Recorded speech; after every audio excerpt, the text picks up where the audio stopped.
Hello everyone, my name is Muhammad Amin Musa. I'm from Thailand. Today I would like to present my master thesis to all of you entitled Impacts of Project Development on Sustainable Ecotourism, a case study on Koh Yanai community in Thailand.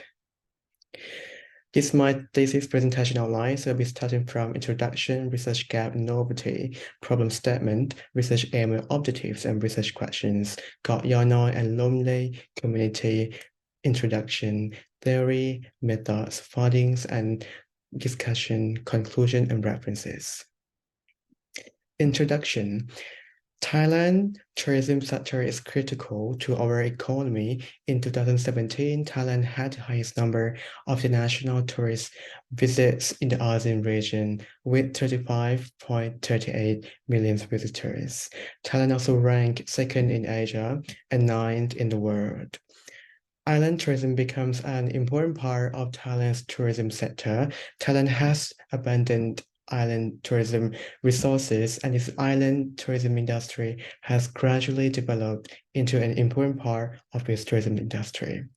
Island destination has recently become popular. Therefore, this study choose an island destinations as a case study, as it has recently become one of the most popular tourist destinations.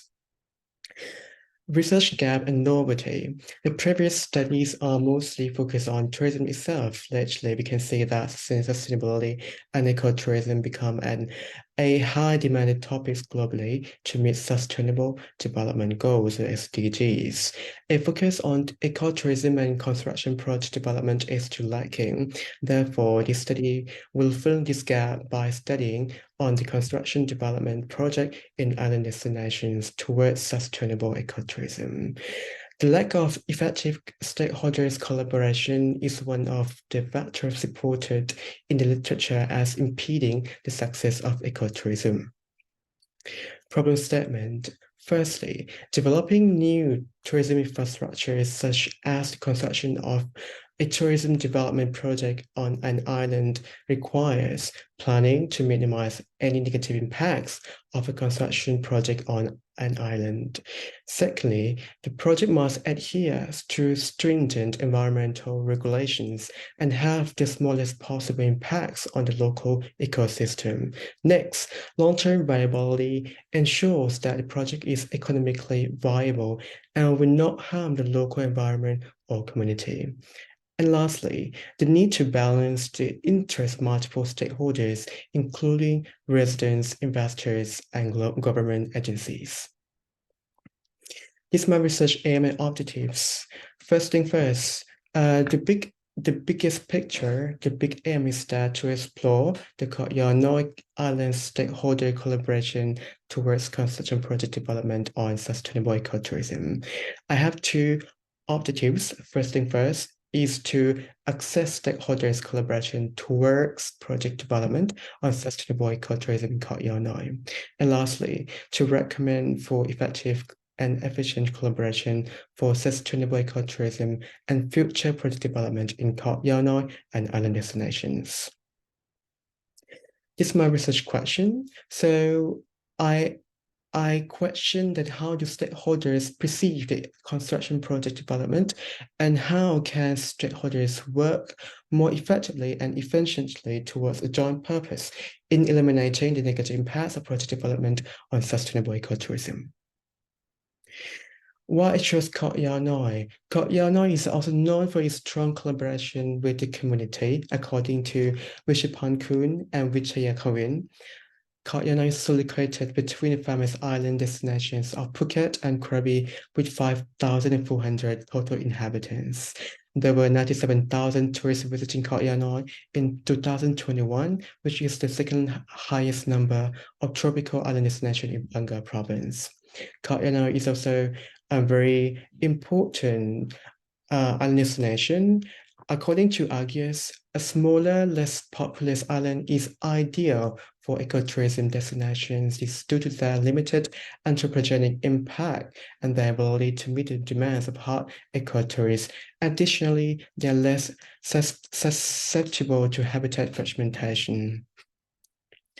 So this is my specific area, which is Lomley. So Lomley is located in village number 5 in Rimtale community in Khao Yai sub-district, Khao Yai district, Phang province, southern Thailand. There are 50 inhabitants with 10 households in Lomley and 1,061 inhabitants in Rimtale community. There are construction developments leading to several challenges in Lomley recently, a highly demanded area for project development according to the interview with the Khao Yai sub-district administrative organization.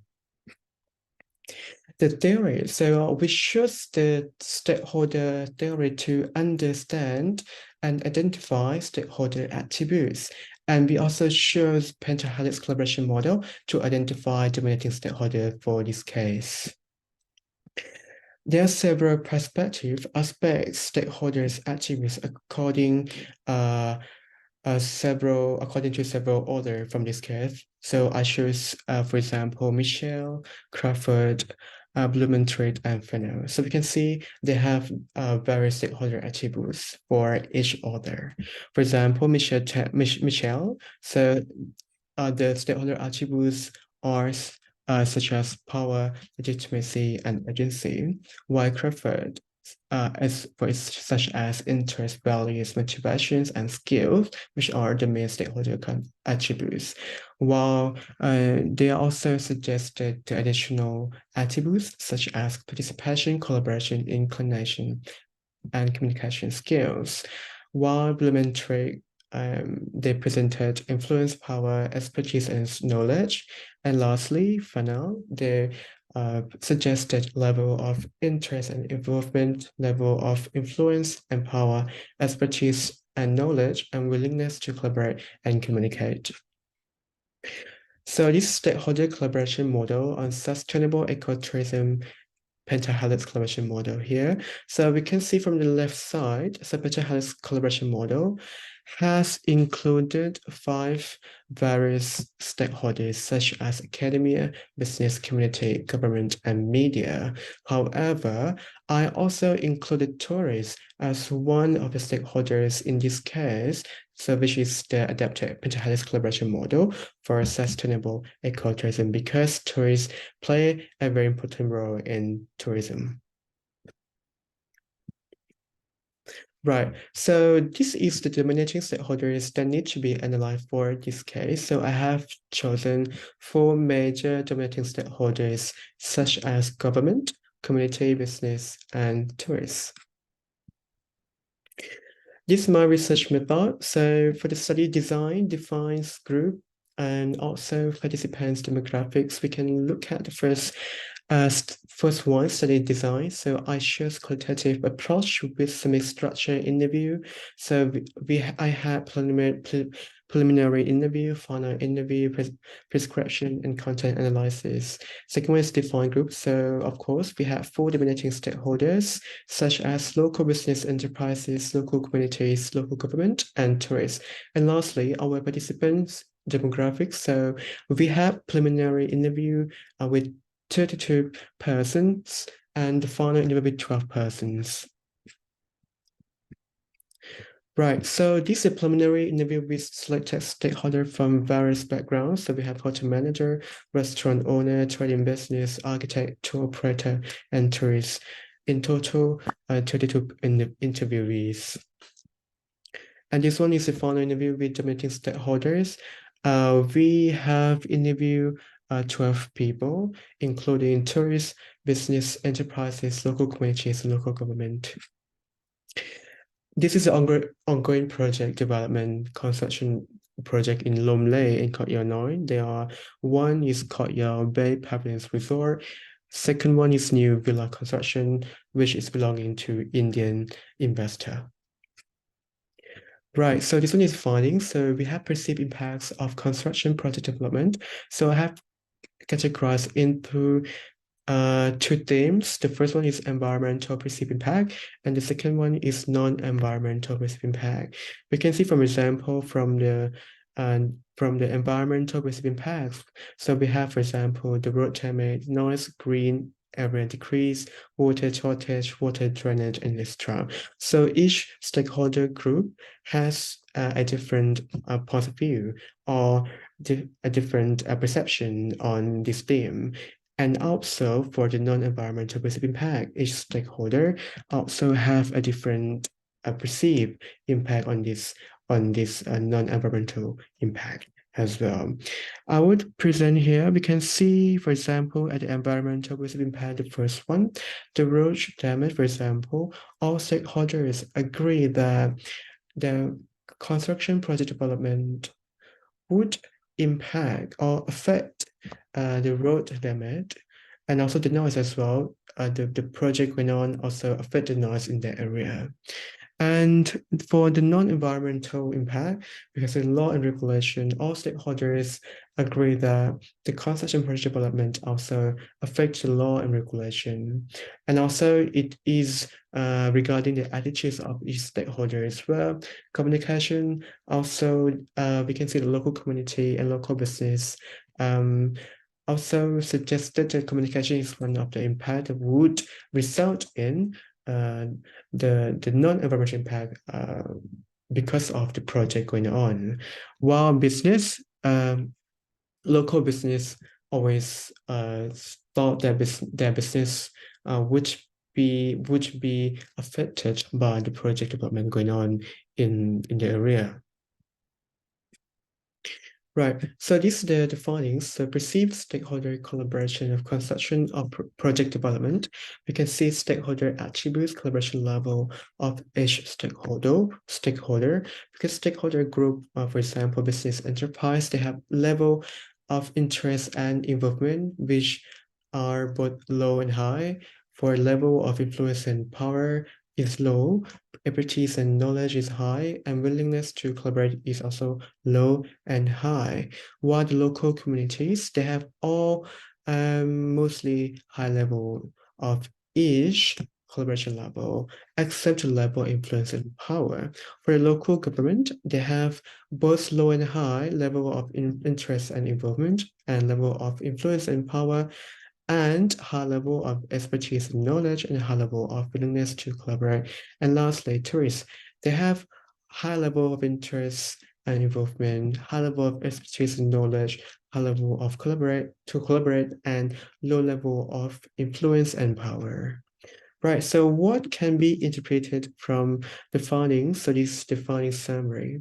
So we can say that business enterprises with a high level of willingness to collaborate have a high level of interest and involvement, and vice versa. Local communities have a high level of attributes except power. Therefore, they play an important role in sustainable ecotourism development. Next, local government. So the sub-district administrative organization couldn't use full power in managing the construction project and conflicts. This leads to weak implementations of laws and regulations. Lastly, tourists. Tourists have the same levels of attributes as local communities. Therefore, their expectations are vital for tourism providers. Right, so this discussion of findings. So we have three major findings here. First thing first, ineffective collaboration. Second one is ineffective communication. And lastly, the weak enforcement of construction standards and laws. In effective collaboration, the collaboration between business and local government needs to be improved to achieve the joint purpose of sustainable ecotourism. In effective communication, as we all know, communication is a major problem from this case of collaboration weakness. Therefore, it needs a formal communication channel to limit the negative impacts of project development. And lastly, the weak enforcement of construction standards and laws. Construction standards and laws in Illinois are still flexible and could not yet fully control construction conditions on the island. This is my conclusion. The collaboration between stimulating stakeholders is not effective, particularly between businesses and the local government. In order to increase the effective collaboration between stakeholders in eliminating the negative impacts of project development, there is a need for an effective collaboration channel. Second one is local government should play a major role as a middle actor in accommodating the formal communication room for all stakeholders to discuss and share issues toward the joint purpose. in eliminating construction development impacts on sustainable ecotourism on the island. And lastly, the enforcement of construction laws to be restricted in practice. Hence, this can avoid the loophole and vulnerability in construction laws on the island. Moreover, it can protect the environment to not be exploited and protect the society to not be affected by unethical construction projects. Right, these are my references. Some of those references that I use in my research. This is my contact information, Q&A session, appendix, right? So my visit to the hotel, local people, local business. All right, thank you very much for your attention. Have a good day.